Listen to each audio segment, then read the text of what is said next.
Камароўскай плошчы знаходзіцца яшчэ адзін фонтан. Вітаю, я Наста, а гэта адмысловы выпуск прысвечаны Дню ПДВ.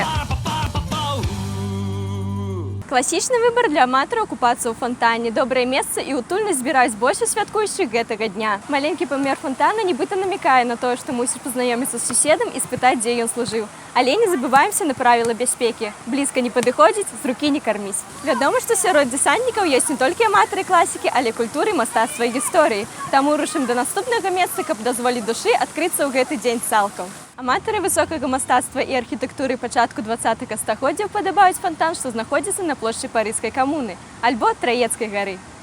Маляўнічы сквер напоўнены скульптурамі і духам мастацтва будзе дадаваць атмасферы свята ноткі вышталцонасці, дзякуючы чаму вечар стане сапраўднай культурнай падзеяй. Тут можна не толькі адчуваць чысціню прахалоднай вадзічкі ў спякотны летні дзень, але і насалоджвацца помнікам архітэктуры, нацыянальным акадэмічным вялікім тэатрам, оперы і балету. Упэўненая, сярод святкуючых ёсць і тых, хто не бачыць без гісторыі свайго жыцця. Што ж, наступнае месца менавіта для вас. Сапраўды гістарычнае месца, якое знаходзіцца ледзь не ў самым цэнтры горада. Александраўскі сквер вітае вас хлопчыкам з лебедзем, першым фонтанам, якім быў усталяваны ў 1874 годзе з нагоды з'яўлення вадаправоду ў горадзе. Фонтан мае доўгую і глыбокую гісторыю, але важна памятаць адно. У 1981 годзе двое п'яных мужчын зламалі хлопчыку руку і лебедзю шыю падчас купання.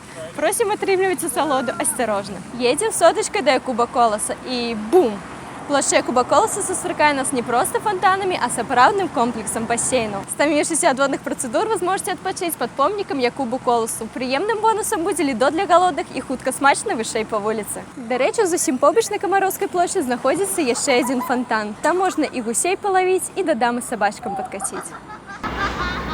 Але будьце уважлівыя, апошнім часам тут можна нарвацца на лаўцоў пакемонаў. Сталіца Беларусі збірае людзей з усіх куткоў краіны, як уласны і фонтан на плошчы Незалежнасці. Фонтан падзелены на 6 сектараў в вобласці Беларусі. Проста спытай, дзе служыў і ідзі да той вобласці, дзе гэта адбывалася. Хіба не ідэальна?